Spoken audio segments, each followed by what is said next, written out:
صباح الفل والجمال على كل الناس الحلوة اللي بتسمعنا دلوقتي على راديو كامت. نهاركم بيضحك. أنا اسمي لبنى فوزي وهكون معاكم النهاردة وكل يوم وبرنامج اتجنن. ايه ده؟ ليه تتجنن؟ اتجنن عشان انت زهقت. نايس. اتجنن عشان ليك على نفسك حق. انا وحيد. اتجنن عشان الحياة صعبة جدا وخنيقة، ولو ما اتجننتش هتطقم الضغط والغيظ. ما تفكرنيش وتقلب عليا المواجع. اتجنن يمكن عشان الحياة حلوة. كول. ممكن كمان برضو عشان هتعيشها مرة واحدة بس. قلبي معاك يا باشمهندس. اتجنن عشان الجنان حلو وهيعرفك على نفسك وعلى كل اللي حواليك اكتر. والله فيك الخير. اتجنن عشان الحياة قصيرة ومش مستاهلة الجاكيتة والكرافته اللي حابس نفسك فيهم ليل نهار بسبب الشغل. مفيش داعي، انا نفسي راجل متواضع وبحب ابات مع السواقين بتوعي. اتجنن عشان لازم تفك وتشوف الدنيا من زاوية تانية. بس يبقى اتفقنا. ببساطة اتجنن عشان تعيش. اتجنن مع لبنى فوزي على راديو كامت، محطة على المحطة.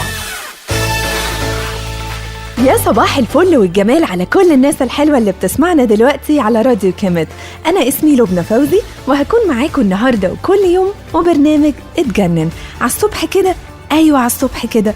وقبل ما نبتدي أول حلقة في برنامجنا خلينا الأول نتعرف ليه تتجنن. اتجنن عشان انت زهقت. اتجنن عشان ليك على نفسك حق. اتجنن عشان الحياة صعبة جدا وخنيقة، ولو ما اتجننتش هتطقم الضغط والغيظ.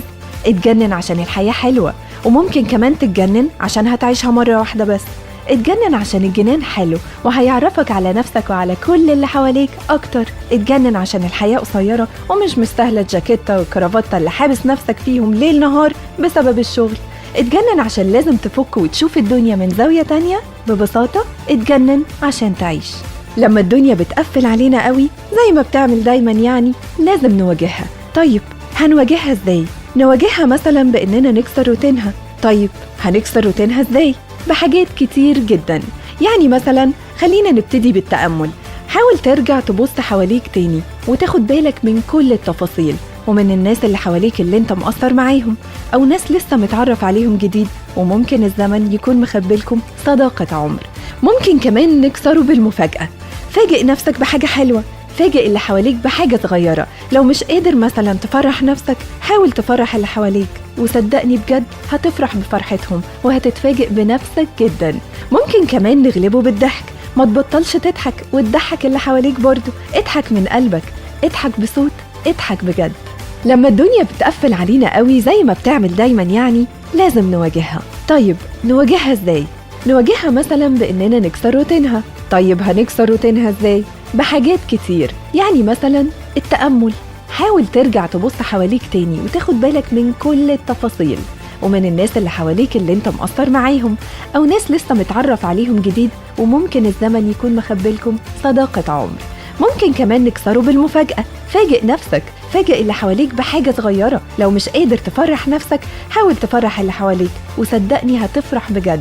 هتفرح معاهم بفرحتهم وهتتفاجئ بنفسك جدا. ممكن كمان نغلبه بالضحك.